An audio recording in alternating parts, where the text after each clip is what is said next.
When you know that you are queer, but your favorite drink is beer, that's gayish. You can bottom without stopping, but you can't stand going shopping, that's gayish. Oh, gayish, you're probably gayish.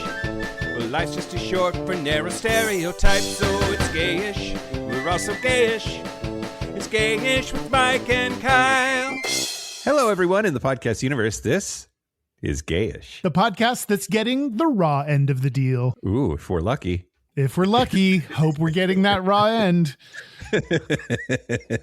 I'm Mike Johnson. I'm Kyle Getz. We're here to bridge the gap between sexuality and actuality. And today, we're going to talk about family stuff. It's going to be great. You just got done visiting your family for the holidays, and now you can kind of think back to your overbearing mother, and we're going to reflect on why that is. Help you decompress a little. You know, new year, new you. New year, new you, new mom. Get a new mom is what I'm saying. Go find a new mother. Oh goodness. We're gonna talk about overbearing mothers, but first, Kyle, Mike, I lied to you in the production meeting. Oh, okay. I do have there is feedback. Oh, okay, sure. This is for Steve B. Your episode of Kathy Griffin is one of your best ever. Wow. Thanks for finally giving this icon, all caps, icon, her time in the spotlight. I had the pleasure of seeing KG live in Wendover, Nevada before the bloody head incident. I took a straight female friend and she enjoyed it more than she ever thought she could enjoy stand-up comedy. Thank you for mentioning her doc, A Hell of a Story. You have inspired me to watch it again. Kathy is a delight in every way. Kathy Griffin is our god and we whore after her. I'm sorry, we whore after her? That's what it says. Wow, we slutted up for Kathy Griffin. I guess so. I guess so. And then another one. Oh, sure. This one is about popes. I'm going to not read the name. There's no, listen, if you email us or text us and you don't say not to say your name, I might say your name. Yeah, for sure. This time I'm not going to. Okay. Or I'll just say the first name. Oh, yeah, just the first name. Okay, great. Hi, Mike and Kyle. I just listened to your podcast about popes. You mentioned several times the large percentage of priests that are gay. I wonder if my experience can explain why some gay men join the priesthood. I thought about becoming a priest when I was young. I thought one of the gifts that I had and would make me a good priest was the fact I was not attracted to women. After all, Catholic priests take a vow of celibacy. Mm-hmm. When I visited the seminary for a week during the summer with other guys who were interested in the priesthood, I realized my heart beat a lot faster when I saw the guys in their underwear and Nick without his underwear. Wow. Over time, I knew I wanted a loving relationship and dropped the idea of becoming a priest. Eventually, I would marry a good man, be widowed, and marry another wonderful man who is my current husband. In short, I wanted to love and be loved, and I pursued that over a religious life. Thanks for reading about my experience. Take care, Ray. That's very interesting. And my takeaway is, how'd you get two husbands? And I have yet to get one. Right. This is just hoarding everything. Just taking all the husbands away from the rest of us. Yeah. That's yeah. fine. Oh, that's it. Will I have my second before you have your first, Kyle? I think so. I really do. If we're going to get serious about it. Okay, great. Yeah. Okay. Great. Now the news. Shut your mouth hole. It's time for your ear holes. News. Are you not going to announce the winner of the Dick Bag Fuck Face? Fuck. News the first, Kyle. Okay. Wait, it's in the news segment? Yeah. Oh, okay. I just decided. Okay, great. News the first. Gayish Media LLC has announced recent results. The 2025 Dick Bag Fuckface Asshole Award, Kyle. Yeah. It's our third annual Dick Bag Fuckface Asshole Award given to the person who has been most of a dickbag, the biggest fuckface, the gapingest asshole on planet Earth when it comes to gay people, as voted on by our listeners. And can you remind us who the first and second ones were? Yes.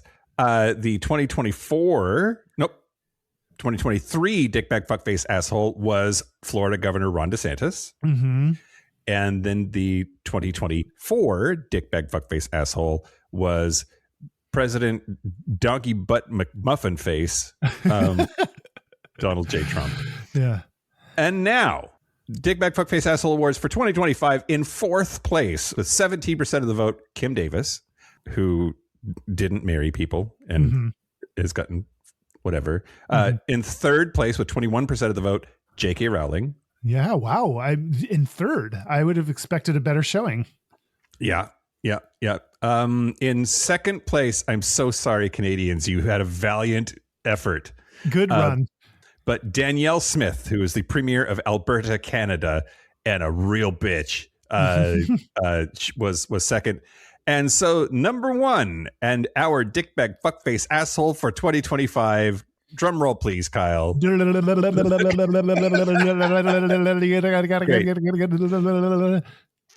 Carolyn Levitt, White House press secretary Carolyn Levitt, who you can tell when she's lying because you can see her face. Remind me what she did specifically that is heinous. Work for him and pretend that he's normal? Okay. It's just the mere fact of her job is horrendous to gay people.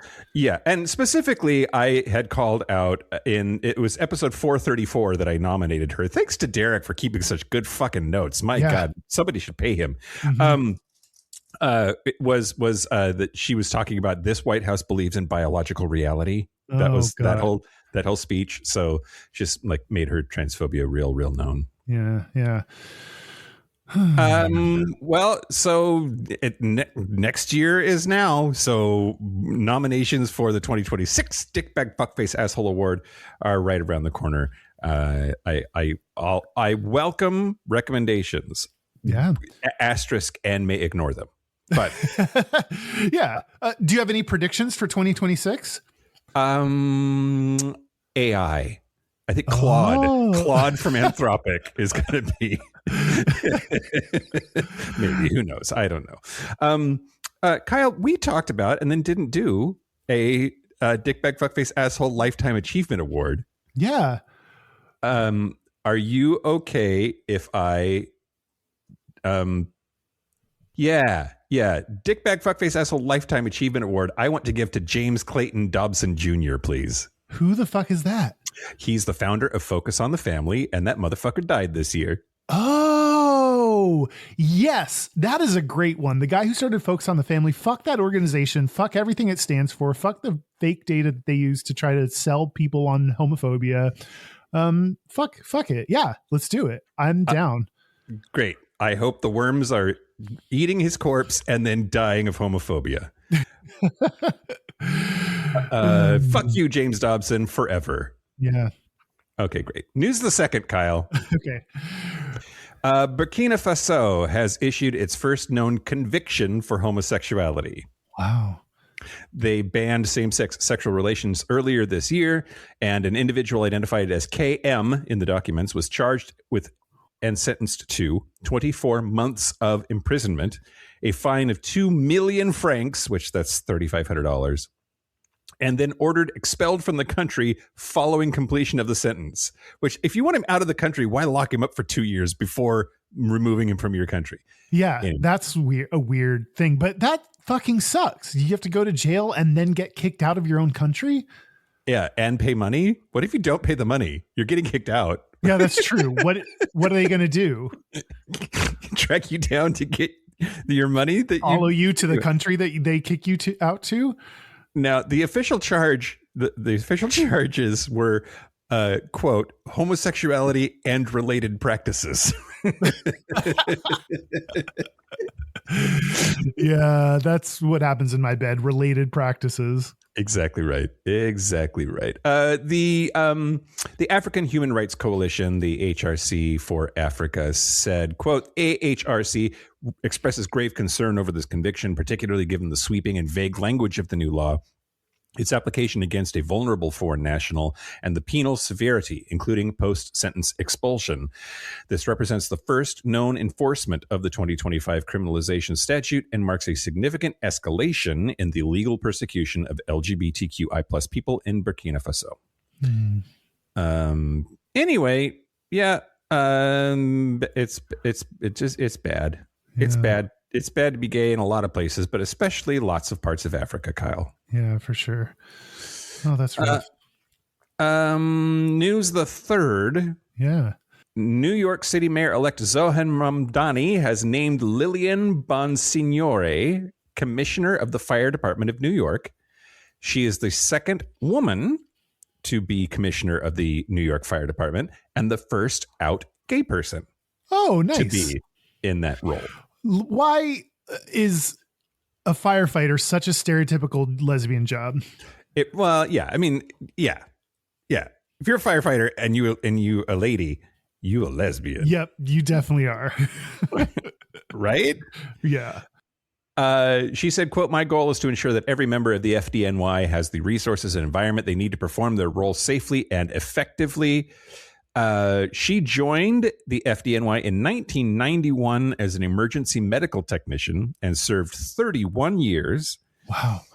She was named chief of the FDNY's Emergency Medical Services Division in 2019, becoming the first woman to head that division and the first uniformed woman to be a 4-star chief in the department. She was a first responder for 9/11 and led the EMS division during the COVID-19 pandemic. Damn. She's basically just like amazing. Now, she's back in 2019 when she was promoted. She told the New York Daily News, quote, "It's kind of odd the things that I get celebrated for the most. People are always like, wow, you're a woman and you're gay. And those are the two things I put the least work into." That's hilarious. Yeah. Congrats, Lillian. I work really hard at being gay. Just if we're taking notes on effort put into things. I work so hard and still fail. I do real good at it. It's just a lot of effort. Well, I'm so proud of you, Kyle. Thank every you day. so much. Thank you. I appreciate that. News the last, Kyle. Yeah. I've been trying to figure out how to put heated rivalry into the show, and I think I figured out a way. Okay. An interview with Jacob Tierney, who is the creator of the show, did an interview with I don't know, who was he talking to? It doesn't really matter. Vulture magazine. He said that first of all, there will never be any full frontal nudity scenes in that show. Okay, just get that out of your mind. Erase it from your list of possibilities. It's not happening. No, it's the most tragic thing that's ever been in the news, Kyle. With everything we've heard in 2025, this goes down as the most tragic. He doesn't think prosthetics are going to help anything to the series. And he said, quote, "These are sex scenes, not nudity scenes." He talking about Shane and Ilya, Jacob said, quote, "Sex is their language, their way of communicating. Random sex scenes are easy to film. It's akin to dancing. Both are deeply physical. Both demand practice and exact camera placement." And then the other thing that he said that he's not going to put in the show, he said, on top of full frontal nudity, he's added that there's no desire to show douching on screen. People keep asking, when did Shane prep? This isn't a documentary. You want to watch them douche? You want me to include Shane in the bathroom for half an hour with the fucking enema? That's not what we're doing here. We're skipping that part. I don't know. You don't need to do a 30-minute sequence of him douching like live, second by second countdown, but like showing a little squirt would be realistic. Yeah, I mean, I think I'm on his side here. I get it. It's an important part of gay sex and an unavoidable part of anal gay sex.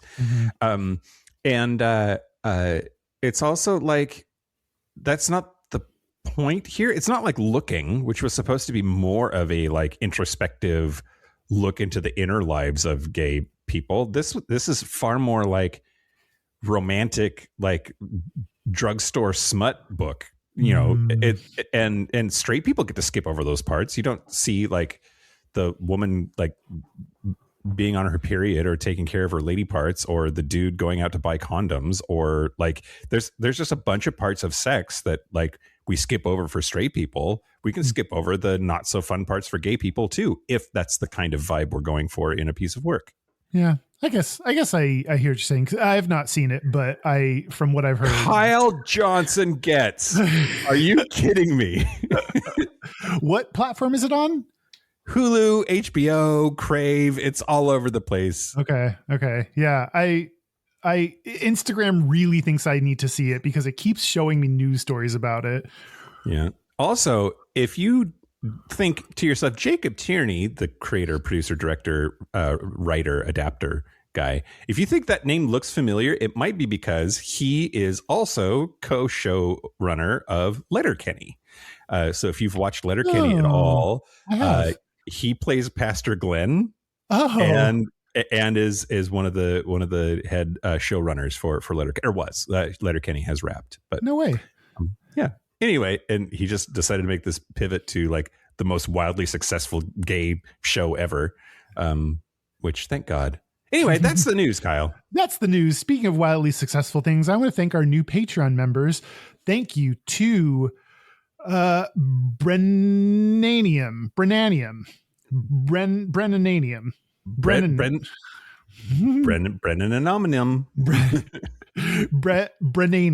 I'm going to go with.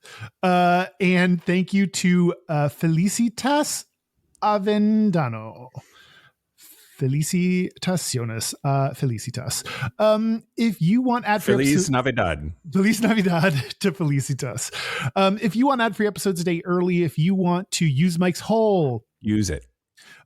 Use it hard. Yeah. Use it with everything you've got. Yeah. Use it like those scenes in Heated Rivalry. If you want weekly video content, if you want to pick an episode topic, all those benefits are available. Plus, you get to support the show by going to patreon.com/Gayish podcast. Do it. Do you want to talk about Overbearing Mothers? Let's talk about Overbearing Mothers, Kyle. Yeah. So why did you want to talk about this? This was your idea. Yes, this was my idea to do. This has been sitting on we have a list of topics that are extremely obvious and on the nose, and we just still haven't done them yet. And this was one on the list, and I thought it was time to tackle this. This, I don't know if people know, but this is like a major stereotype, assumption, explanation that people used to have for the cause of gayness is overbearing mothers and weak fathers is the kind of go hand in hand. And I don't know, I just thought it's an interesting topic. It's a unique topic. It is wrong. It's very wrong. So we'll just get that out at the jump.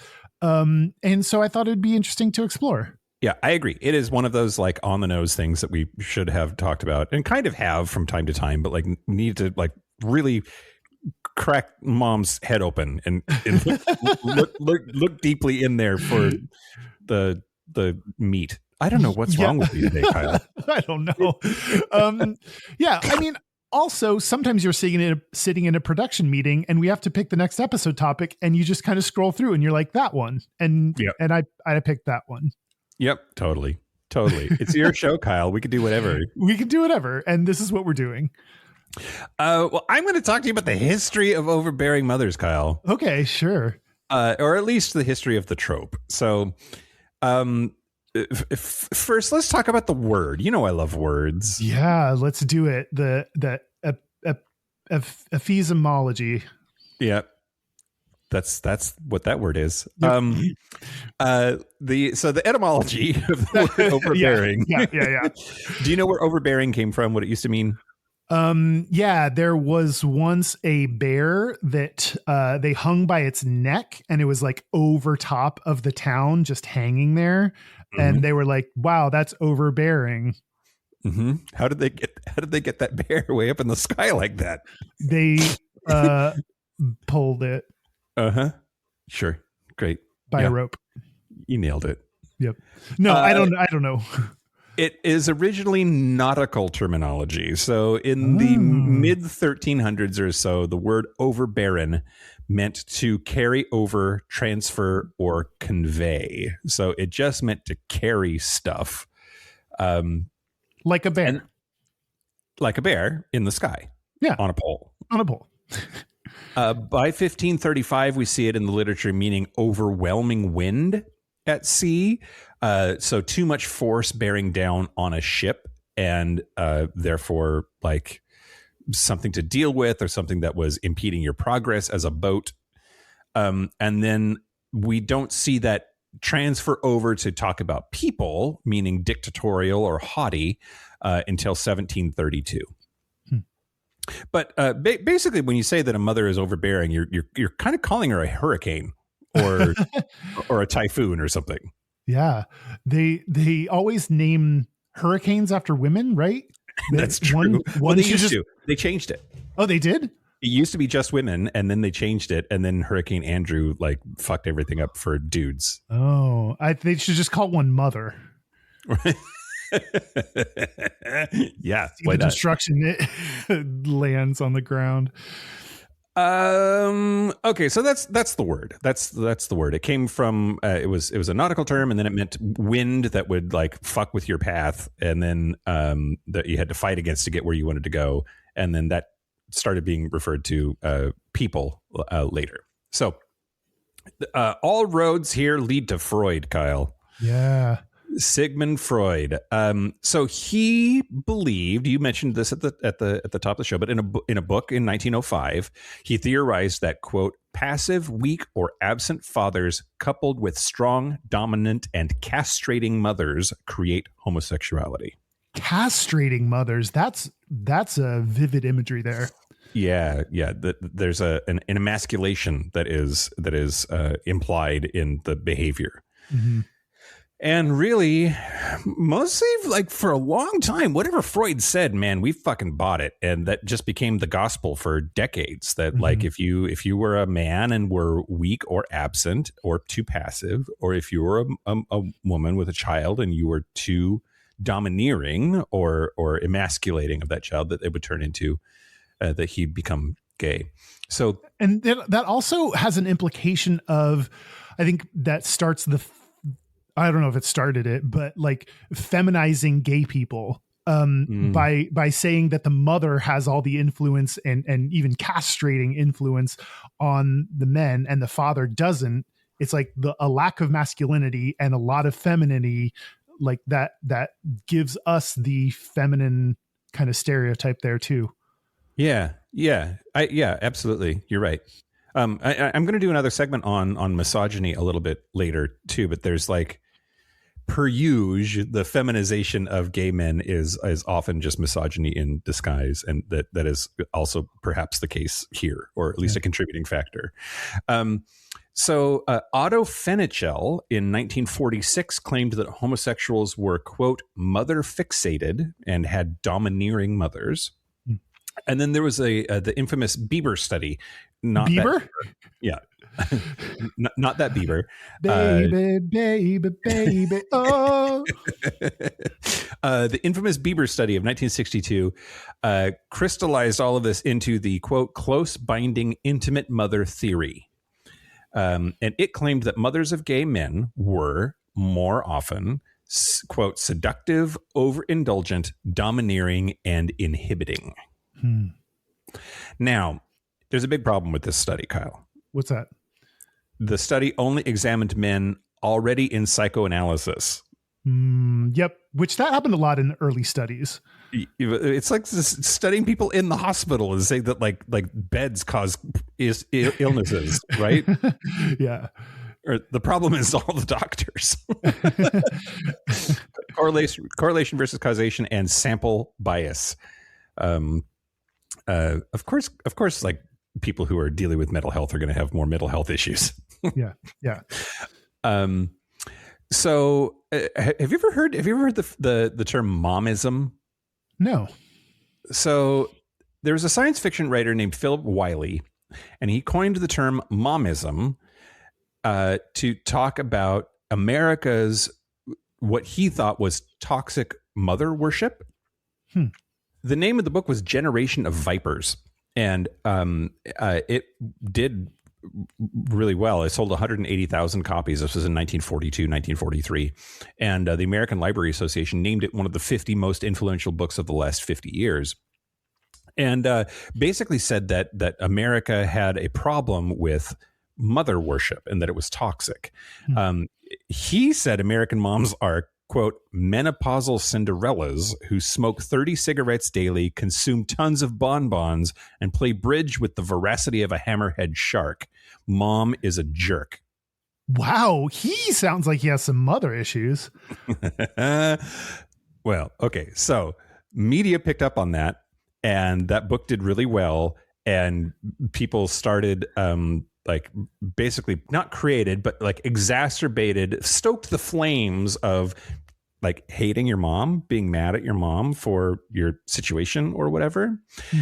And, but what's interesting is that, his mom died when he was 5 years old, giving birth to his sibling. Mike Wallace interviewed him on Mother's Day in 1957. And, sorry. When Mike Wallace interviewed his brother on Mother's Day of 1957, his brother has said that his hatred of mothers was sour grapes, compensation for growing up motherless.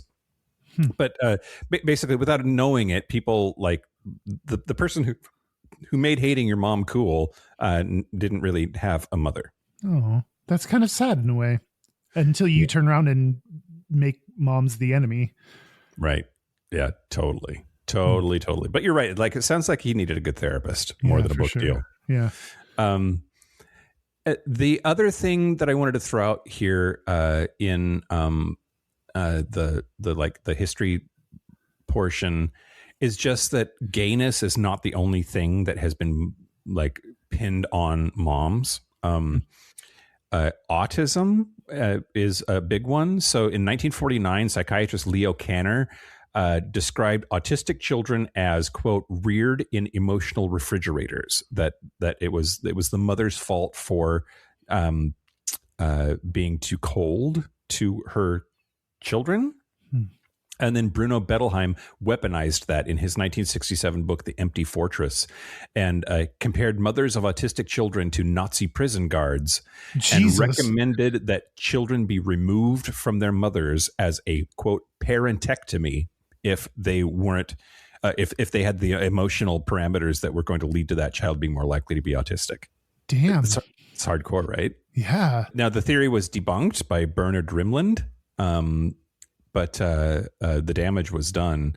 By the way, in case you needed to like know, it has nothing to do with the parents at all, except their genes. It's genetic. Most autism runs in families genetically. And there's a school of thought that the reason that these mothers were cold to their kids was because they were probably autistic themselves and passed that on to their kids through their genes. And that you're blaming the symptom for the cause, sort of. But the fact that we were just like so ready and willing to like pin it on the mom for like, she fucked up, that's why this kid is like this, is not new. It gets applied to a bunch of stuff, not just gayness, but definitely for large periods of history. If you were gay, it was probably your mom's fault. Yeah. I don't know about your mom, but my mom takes on a lot of the like emotional burden of things that are not her responsibility. And I feel like this is just adding like more shit onto their plate of like, this is your fault and that's your fault. Like everything is like blamed on them when it shouldn't be. That really is a really shitty thing that moms have to deal with. Maybe that explains why some moms take on the burdens of like things that don't belong to them because they've been pinned on them for so long. Yeah, I mean, I think if somebody says, "Hey, this thing's your fault. This thing's your fault. This thing's your fault," like if it's society that says that, then like that's going to go in there. Like even the most like robust, self-confident person, I think, is going to have that erode their like barriers, so like, I totally agree with you. Is what I'm saying. Yay. You said you have some Gata, Kyle. I have just a hint of Gata that I'm going to talk about. A schmutzing? Just schmutz, just a little dash of Gata. This is from the Pew Research Center. They did a nationally representative survey of 1,197 LGBT adults and published the data online in 2013. What they found is that 59% of LGBT kids have told one or both of their parents that they are LGBT. I want to make sure I understand this. So kids under 18. About Not necessarily under 18. Oh. This is just LGBT adults. They didn't give it age range. Got it. Okay. So like 60-ish% of people are out to their parents. Yep. To one or both of their parents. Yeah. Great. And if you look at the mom versus the dad, 56% say they have told their mother about their sexual orientation or gender identity, and 39% have told their father. So kids are, or not necessarily kids, LGBT adults are more likely to have come out to their mom than their dad. Yeah. You're nodding as if you expected. That doesn't surprise you. I told my dad last, like I told mom first, and that's like, there's something going on there. Like, I guess I'm just nodding because I get it. Yeah. I think I'm weird in that in terms of my immediate family, I came out to my brother first and then my dad and then my mom. Okay. So that's, I think, different than most LGBT people. Is that just knowing that like she was going to blame herself and trying to spare her that? A little bit. I knew my dad is more likely to take new information and process it and move on. And I don't know, things don't really affect him as much. And my mom, things very much affect her and absolutely thought she was, and I'm assuming did blame herself. And so it was harder coming out to my mom for sure. Most who did tell a parent say it was difficult, but relatively few say that it damaged their relationship. Of those who have told their mothers, the vast majority say it either made the relationship stronger. 39% say it made the relationship stronger, or it didn't change the relationship at all. That's 46%. It didn't change the relationship. A similar size majority said telling their father about their sexual orientation or gender identity didn't hurt their relationship, which I think that's wild. The majority say it didn't hurt their relationship. It seems like that goes against my expectations that like coming out to your parents is a damaging thing for your relationship. Well, and I wonder if this is because we hear so many horror stories that it makes the horror stories seem like a larger percentage of interactions than they actually are. You know, like it doesn't take too many horrific things to happen before you just assume that every time that thing happens, that the horrific thing is the thing that happens. Yeah, that's true. Did you? I said that so terribly, and you like no. It made a lot of sense. It made sense for sure. I get what you're saying.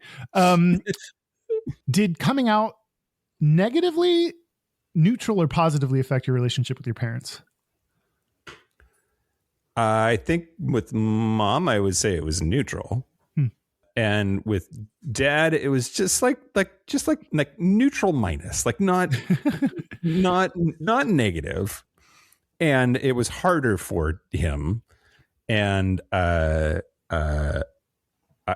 think that he blamed himself, or more to the point, he didn't want me to tell his parents because he thought that his parents would blame him for me being gay. And I resented that a lot.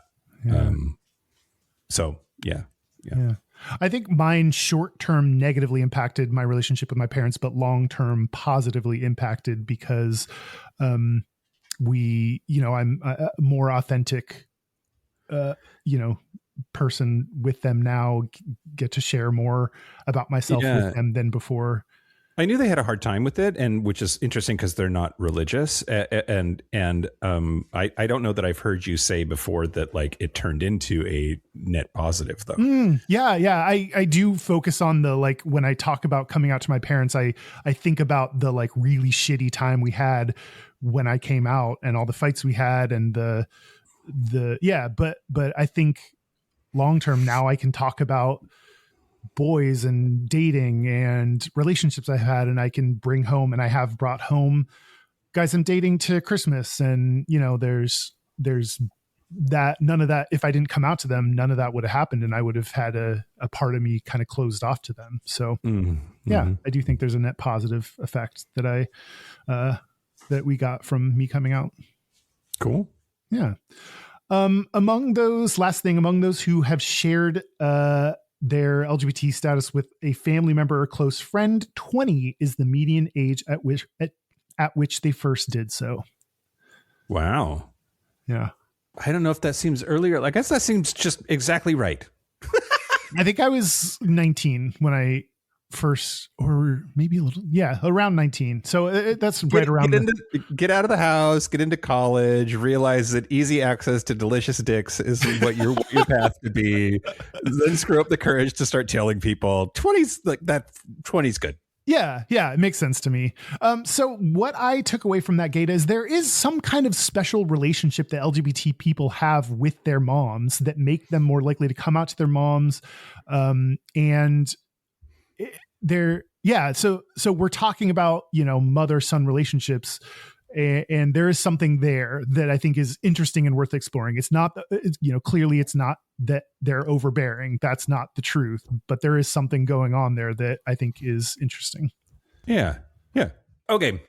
I do want to talk about biology for just a little bit because, while we might blame an overbearing mother for a gay person, you can't deny that every gay person has a mother. Oh, I can deny that because you can have a father and be born from a trans man. Yes, you are correct. Thank you. I've done it again. I've bested you, Mike. Yeah. Someone with double X chromosomes is likely involved. Yeah, sure. But so I just want to talk about some of the biology here because I talk about this in the book. So if you want the full story, go ahead and buy our book at gayishpodcast.com/book.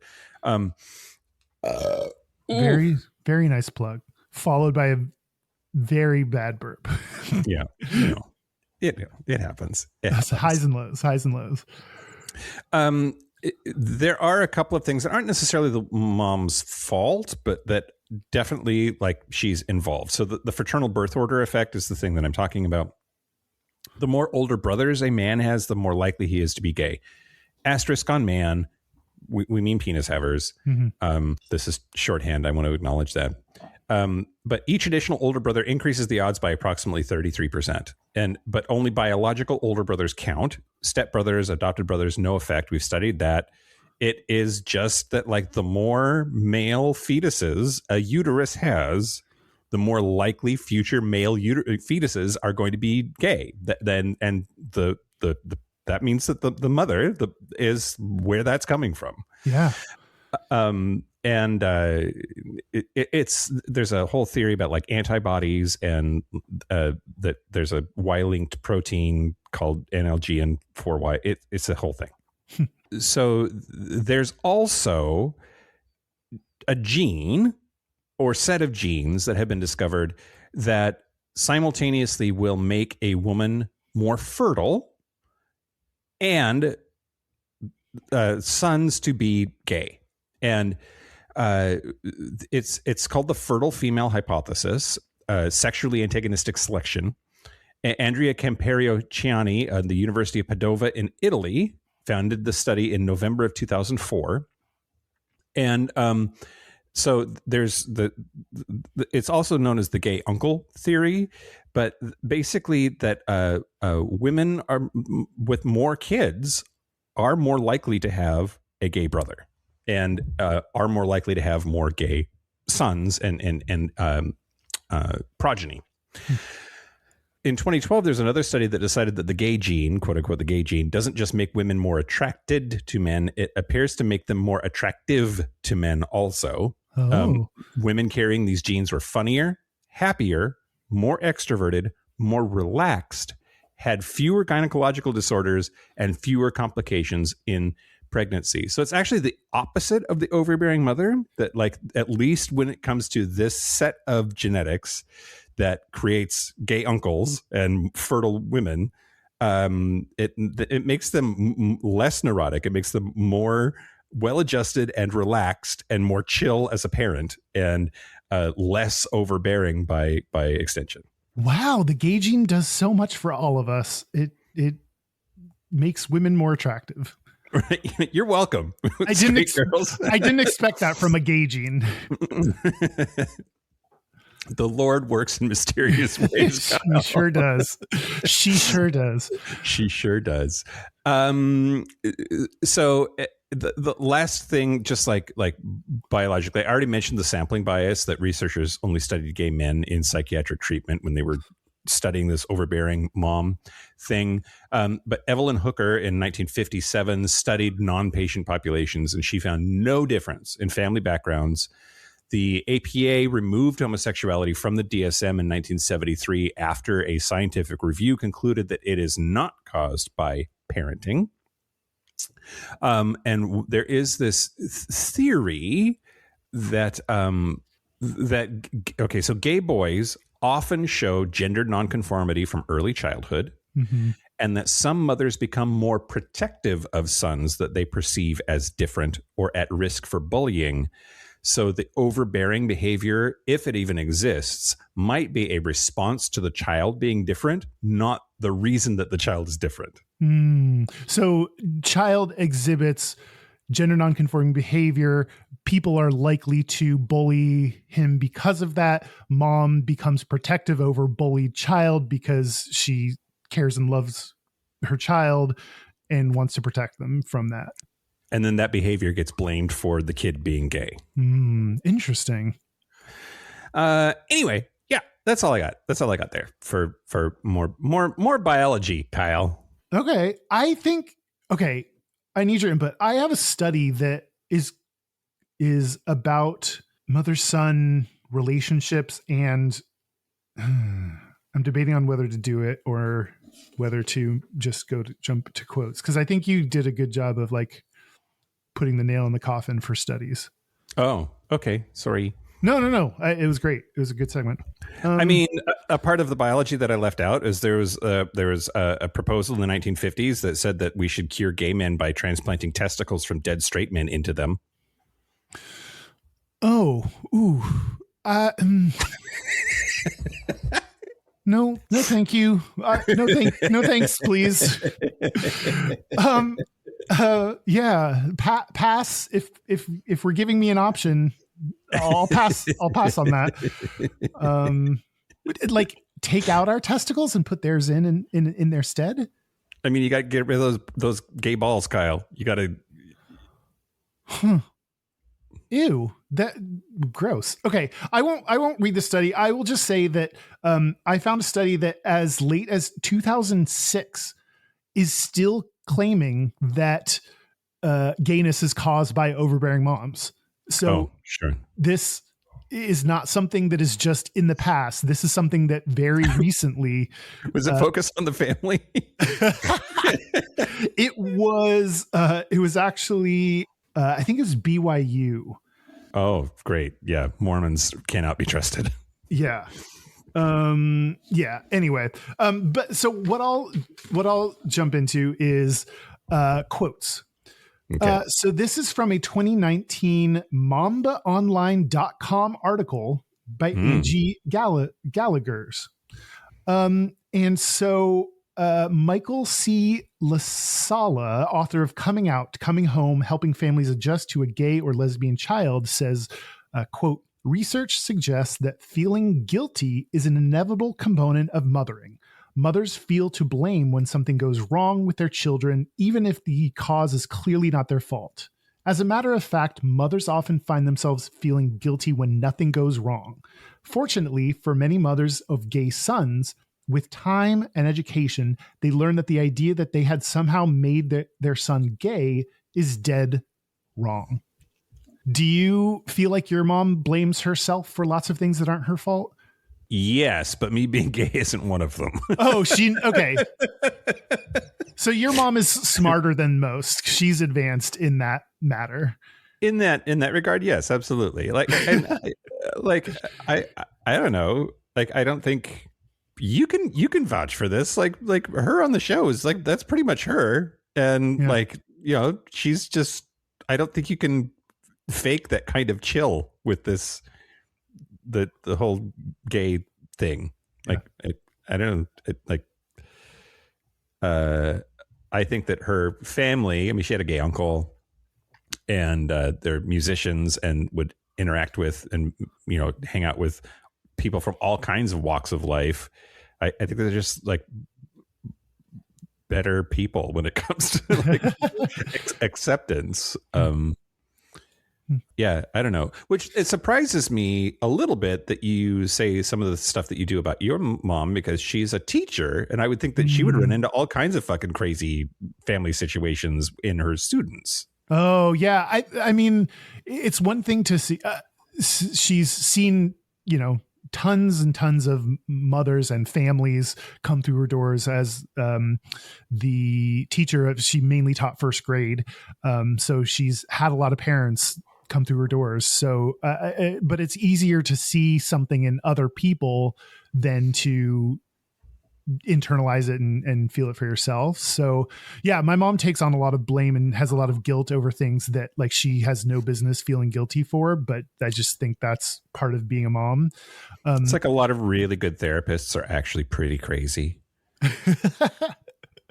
Yeah, that's why they get into therapy, is to figure themselves out. Yeah.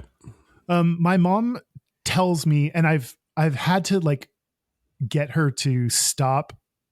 I'm trying to get her to stop feeling this way, which that's, you just tell someone to stop feeling something and they stop it. Calm down. Calm down. Yeah, exactly. I, in 11th grade, when I was a junior in high school, there was tryouts for drum major going on this week.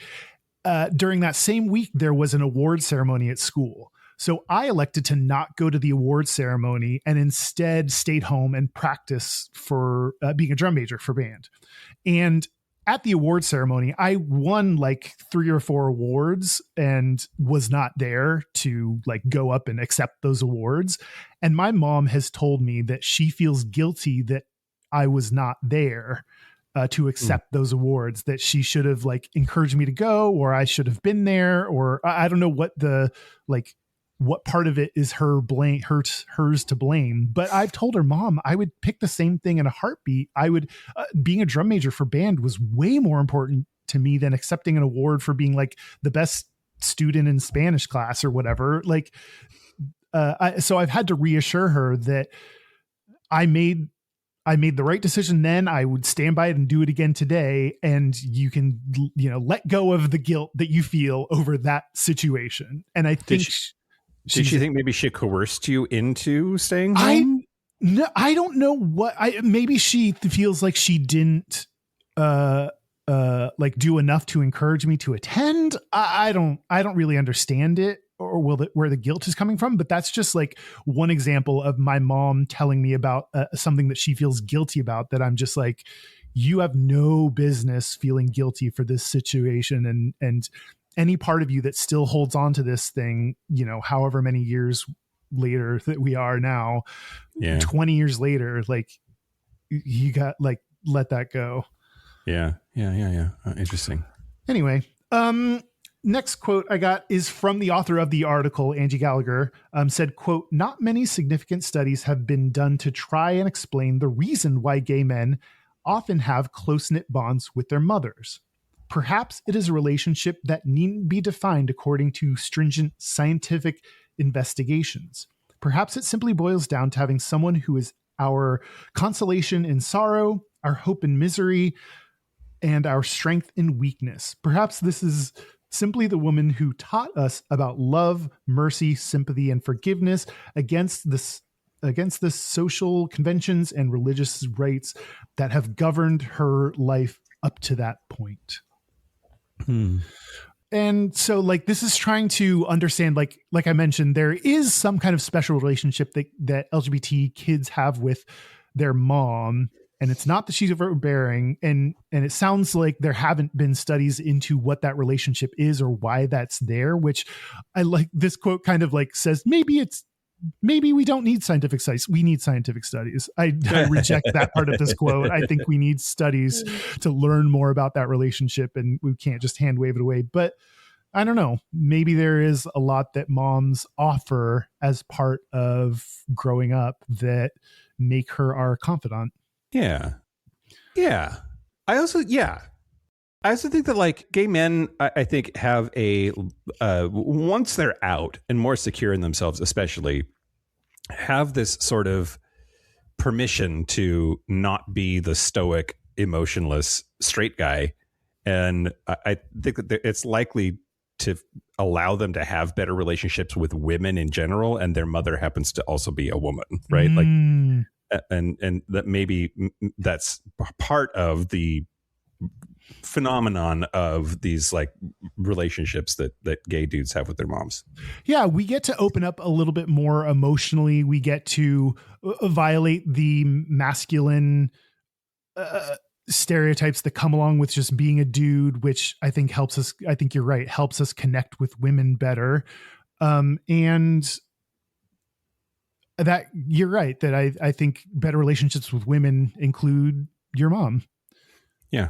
I like that. Your mom. Your mom.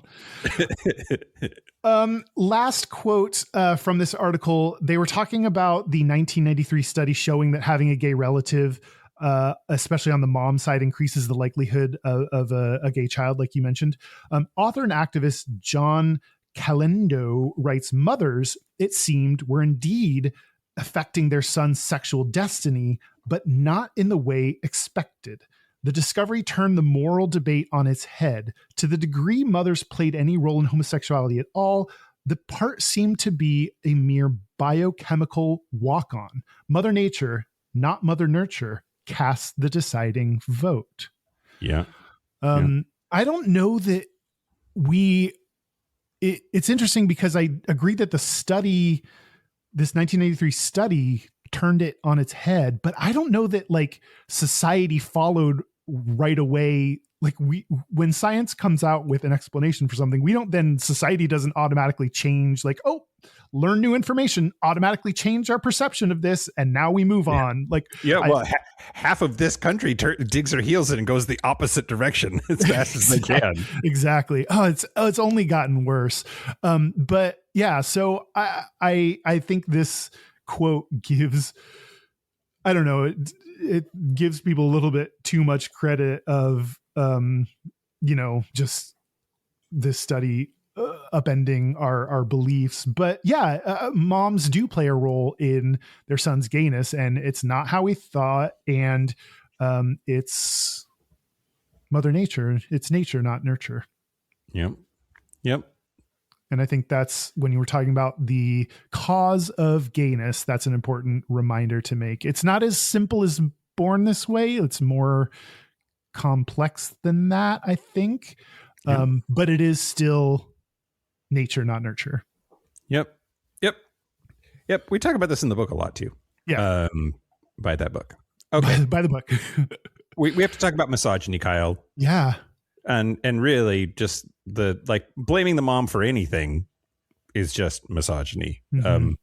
But really we have to talk about the double standard, right? That there's like, if a dad takes his kids with him grocery shopping, everybody is like, oh my God, what an amazing father. So involved. And if a mom does, then they're just like, you should buy organic strawberries. They have less pesticides. Like they like the default behavior is for a mom to like haul all the kids to the grocery store and like nobody pays any attention or is critical of like what she's feeding them or how they behave at the grocery store. A dude shows up with his kids at the grocery store and everybody's like, yay, you're doing it. Such a good dad. Yeah. Daddy daycare, right? Isn't that what they call it when it's like a father doing their parental being duty? A parent? Yeah. Watching their children. Yep, absolutely. And that double standard is just, it's misogyny. And it's been studied. Francine Deutsch and Susan Saxon in 1998 found that fathers receive more praise than mothers for basic parenting involvement.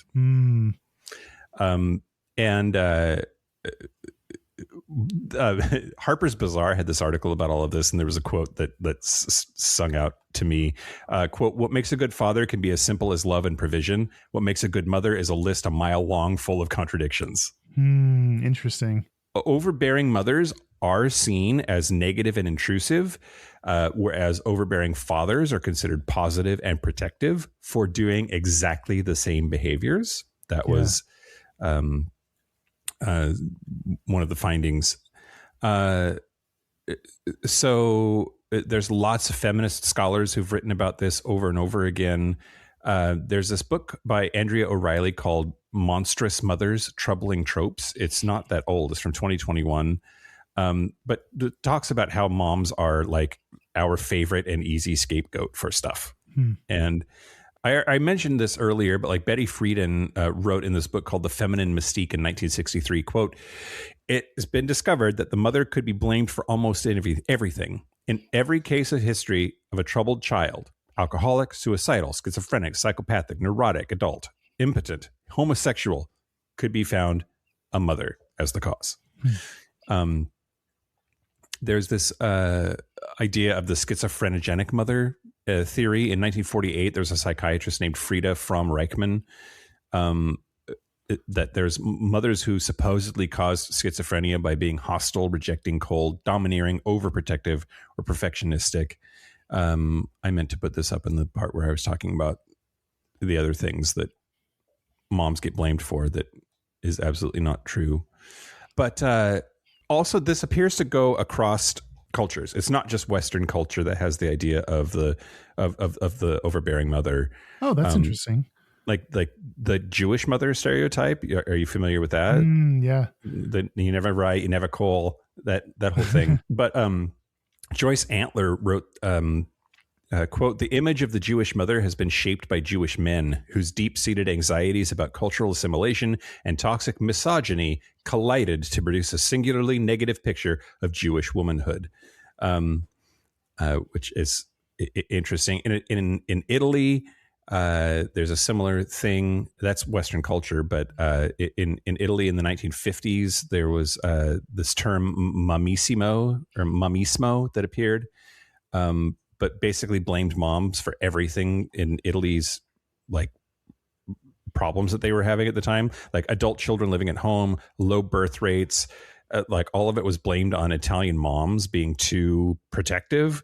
But really it was like housing was too expensive. There was too many unemployed people who were young people. Basically all the problems we're having right now in the United States. How about tiger moms? You familiar with the tiger mom trope? Isn't that Asian moms? Yeah. Amy Chua published Battle Hymn of the Tiger Mom. There was a Wall Street Journal article called "Why Chinese Mothers Are Superior," and about that book. And she later said that it was meant as a satirical memoir about her own transformation as a mother. And Chinese Americans expressed more dislike for the book than other reviewers because she was giving them all a bad name. But yeah, there's this stereotype that like Chinese moms fucking rule the world and like every aspect of their kids' lives. I'm getting away from my central point here, Kyle, which is just that it's misogyny. Back to the double standard. We blame women for lots of things when it comes to the rearing of children and the way that those children turn out. And we do not hold men to the same standard. And I don't see any way around misogyny being a huge component, if not the component, to that whole dynamic.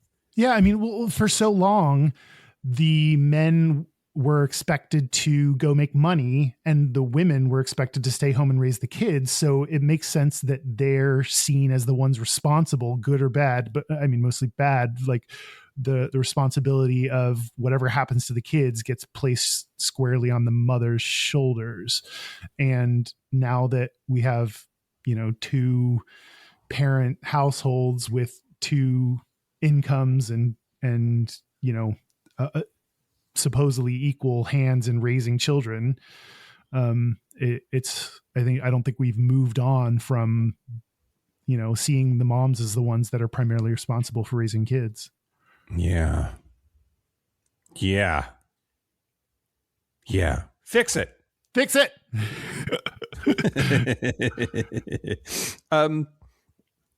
Yeah. What do we do? What do we do about that?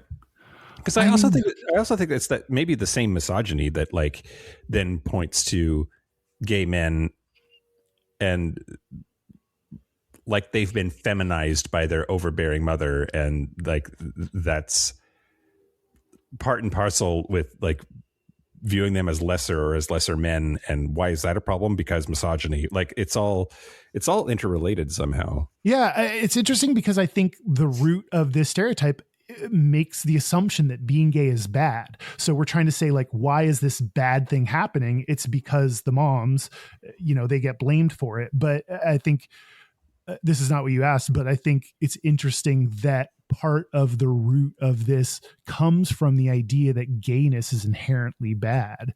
And now that we're hopefully, I don't know, I was going to say beyond that, but we're not past that at all. We should be past that by now and realize that if any parents, I was going to say, if any parent has any hand in making someone gay, like that shouldn't be seen as a negative thing then, because being gay is totally fine and acceptable. So, what do we do about it? Fuck, I don't know. Do episodes about it like this where we talk about it. So help people think more about the misogyny behind these stereotypes and help people realize that these are not just, I think for LGBT people, this is so common sense that this may seem dumb that we're even talking about it. But like I said, like there's a 2019 study. Nope. 2006. 2006. Wow. Good memory. There's a 2006 study that said that it's overbearing moms. Like this is stuff that's still coming up today. And, I think we also see like in the workplace where women are treated differently for doing the same thing. The classic example is when a man is called assertive and a woman is called a bitch. A bitch, yeah. So like, this comes up not just in child rearing, but also in lots of other facets where women get the negative, whatever adjective for the same behavior as men. Yep. And it took two dudes talking about it to fix the problem. Say what you want to about Gayish, Kyle, but we are the catalyst by which the patriarchy will be dismantled. We have that kind of power and reach. And in its stead, we shall place ourselves, two men. Bring on the gaytriarchy. I love it. Okay. Well, in the Patreon segment, I'm going to talk about some famous, both real and fictional, but famous overbearing moms from culture. So we have that to look forward to. But okay, I am going to do an Ask Reddit, and I'm going to kind of turn this steer this ship a little bit in a different direction. Yes, Daddy. Because I want to talk about what if your mom actually is overbearing. Oh, okay. What if? This Reddit is actually from Quora. And the question is, what are some ways to deal with an overbearing and controlling parent, parentheses, a shovel, mother, to hit them over the head and then dig them a grave? Yep. That's all you need. Okay. Problem solved. This is the second mention you've had to murdering your mother. How I Murdered Your Mother. That's a good TV show idea. How to Get Away with Murdering Your Mother. How did it affect you growing up, and how can one cope now as an adult? Okay. And I have a few answers that I wanted to read. First, enjoy the thrill of saying no and embracing freedom. And in fact, the overbearing parent is truly pitiful. What a miserable specimen. And this can help you to develop empathy and compassion. A parent like that makes you want to be the opposite, and you can. Take no personal responsibility at all for the parent's overbearing nature. Feel no guilt. Now spread your wings and pursue your dreams. Enter into... Spread your legs and pursue your dreams. If you're me, for sure. Enter into professional counseling so you get mature feedback as you heal. Realize to what extent you may be reacting to years of domination. Learn to rely on your heart. Learn to laugh, sending you curiosity. This was a weird. It was a weird answer. I thought it was. It had some good points in it, but it was also overall kind of weird. The tone could use some work, maybe. But also, everyone should be in therapy always for every reason. So if that's the central point there, just is like go talk about it to somebody who's a professional. Yeah. Totes down. Yeah. Okay. So some of the good points are enjoy the thrill of saying no. That's, I think, something that is really difficult to learn when dealing with your parents, and something you got to do as an adult. I feel guilty thinking about saying no, much less actually saying it. Oh, for sure. Me too. It's interesting that in this answer, they talked about using the overbearing parents, the experience of having an overbearing parent, as a way to develop empathy and compassion. That's trying to find the silver lining that I think is maybe a useful thing to try to, like, what do I take away from all this overbearingness? Don't be mad. Feel sorry for them for being fucked up. a little bit.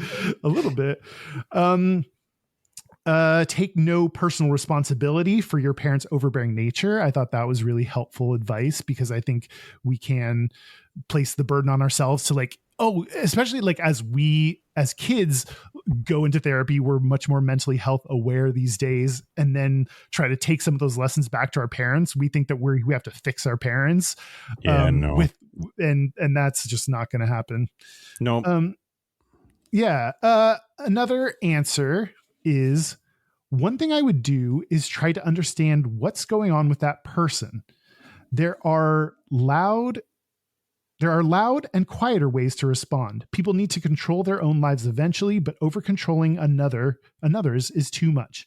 Children can try to communicate how that makes them feel, and each individual must find ways to deal. As an adult, one has the choice of distancing themselves or appealing to the parent as an adult, or seeking counseling to deal with negative consequences. Get in therapy. It came Therapized. Get therapized. Yep. Therapy, everybody. Yep. And I mean, you do, as an adult, you have the choice of distancing yourself, talking to your parent to try to appeal to them. I think those are some of the options. It sucks if you have to, like, distance yourself from your parent because they're so overbearing. I mean, but everybody needs to realize that is an option. Yeah. Right? Yeah. I think we place so much weight on blood family that sometimes to our detriment. Sometimes it's like, if this isn't healthy for you and you don't want to, and you don't need to, you don't need to do this. You don't need to do the family thing if it's really that harmful to you. Yep, absolutely. And last comment I'll read is, you must separate the dominating control of the parent from yourself as an individual. My best suggestion is to say to yourself, to thine self, I will be true, and then work on improving your best self in spite of who anyone else is. You do not need to retaliate, just observe who this parent is while attempting to remain your best self. Find a balance between rebelling and complying, and do it with the best attitude you can. If the parents... What? Yeah.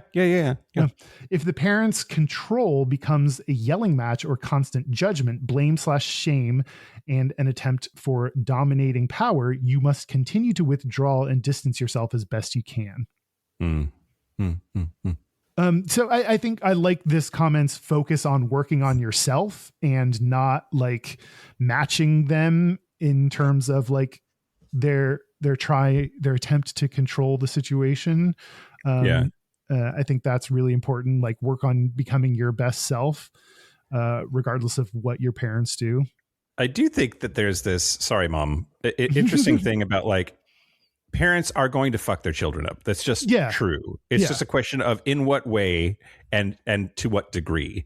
Yeah. And a lot of therapy, I think, is uncovering those ways in which your parents have fucked you up, and then figuring out how to compensate for that and improve and be a better person. But I also think some people can go through that in therapy and then go back to their parents and be like, you fucked me up this way and that way and this way and that way. And that's not healthy either. Right. Like you can't, if examining that is going to lead you to take that out on your parents, then that's maybe the wrong takeaway. Yeah, there is a level of forgiveness. I think you're right that your parents are going to fuck you up, and that's just part of the deal.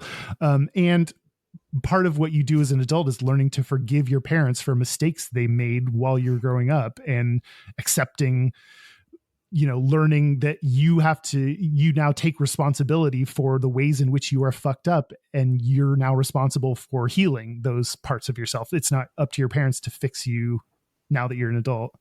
Yep, absolutely. I was going to say something. Great.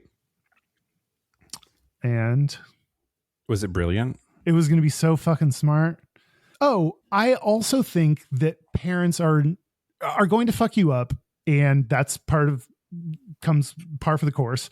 And hopefully they have taught you ways that you can then heal yourself. Like, they have taught you ways to reflect. They have taught you ways to grow, learn, improve. Like, hopefully they've also instilled in you other aspects that are actually, like, they've also taught you the things that will help you overcome their limitations.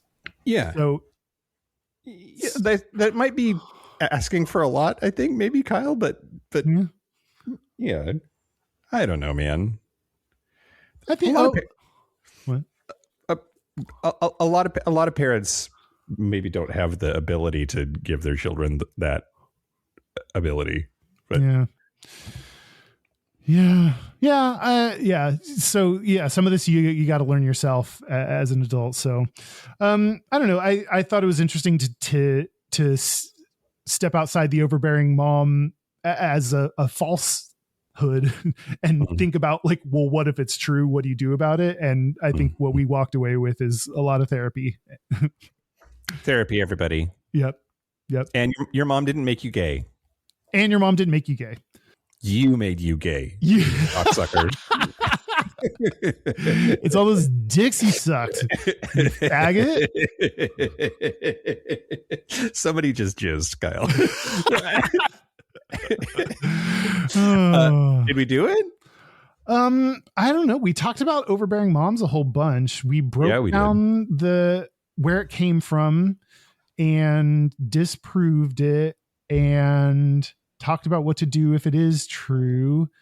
And yeah. Is it gay? No. Overbearing mom's not gay. Not gay. Great. Yeah. Should we take a break? Let's take a break. Let's take a break.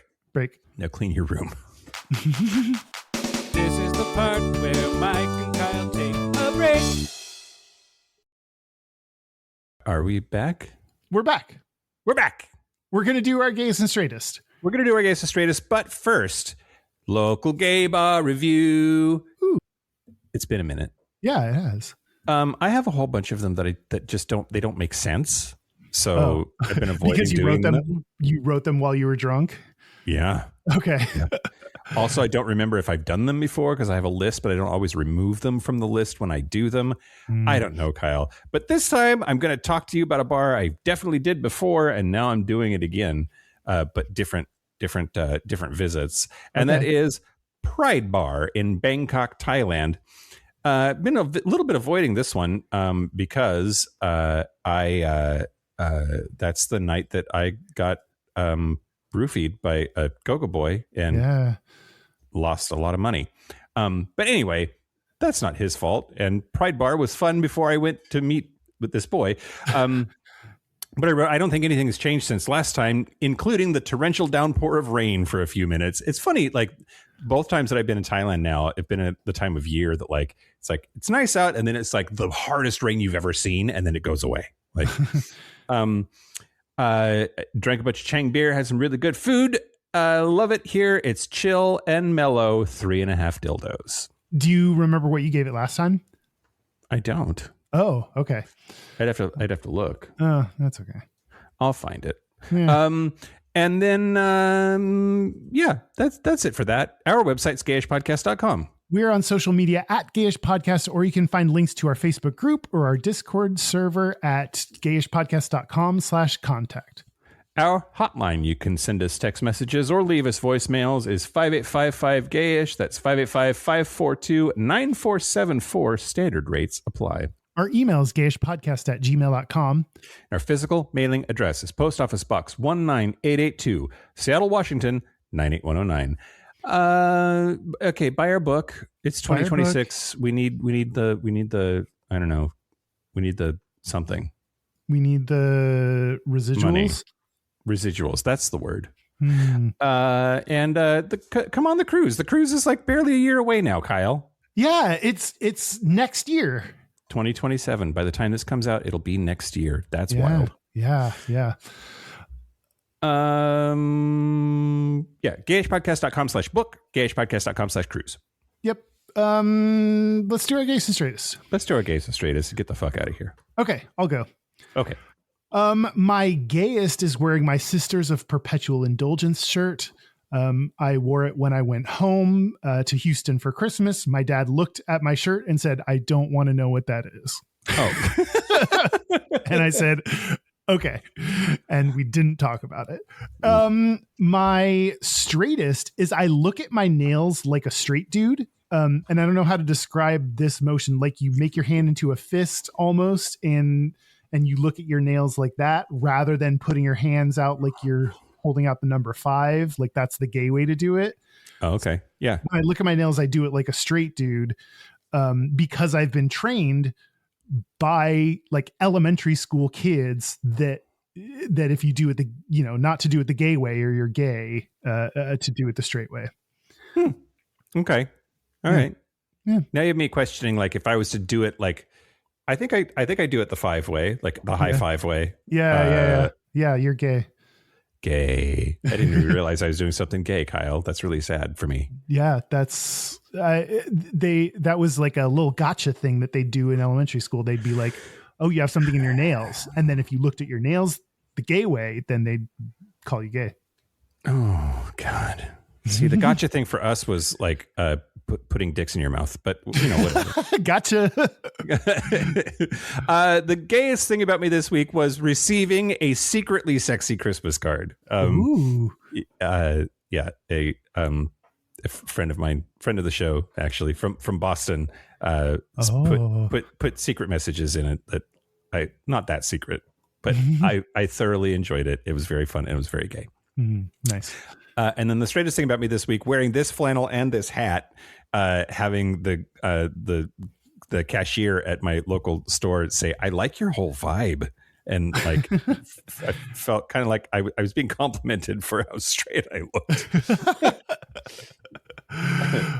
Nice. You pass as straight. I passed, Kyle. Yeah. For once in my life. We have a listener's Gayest and Straightest. We do. This is from Jason from San Diego. Hey, Kyle and Mike. It's Jason from San Diego. Checking in with my Gayest and Straightest for the week. My Gayest for the week is I could not stand getting in my shower and having the shower head spray a little dab of water on me before I got in the shower. So I took the thing apart, soaked it, made it better. Wow, what a feeling.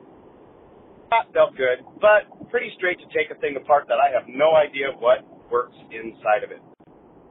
My Gayest for the week is convincing myself that the zucchini muffin is better for me than the cinnamon and brown sugar muffin because it has vegetables, and then suddenly realizing you fooled yourself. All those carbs are going to get you. Disappointment, depression, get to the gym. That's pretty gay.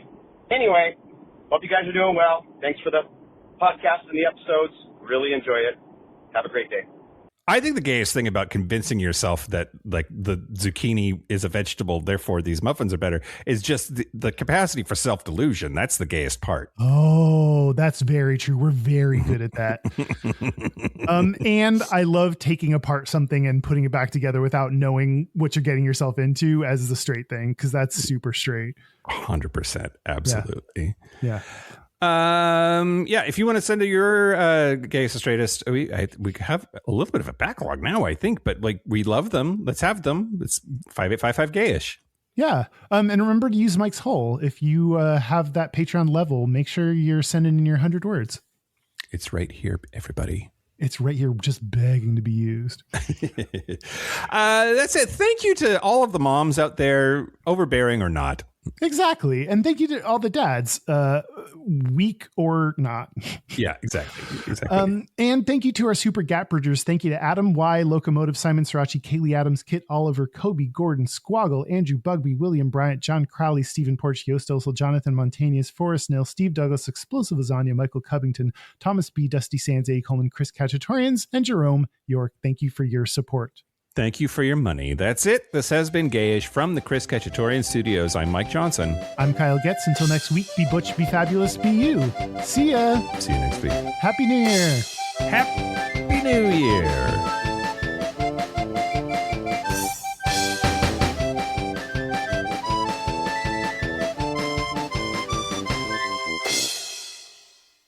Also, she lost her first tooth this morning. Oh, cute. How's she doing with that? Okay. She bled all over this thing, but like it's fine. Oh. You want this? Bleeding out of both ends. Not yet. Oh, God.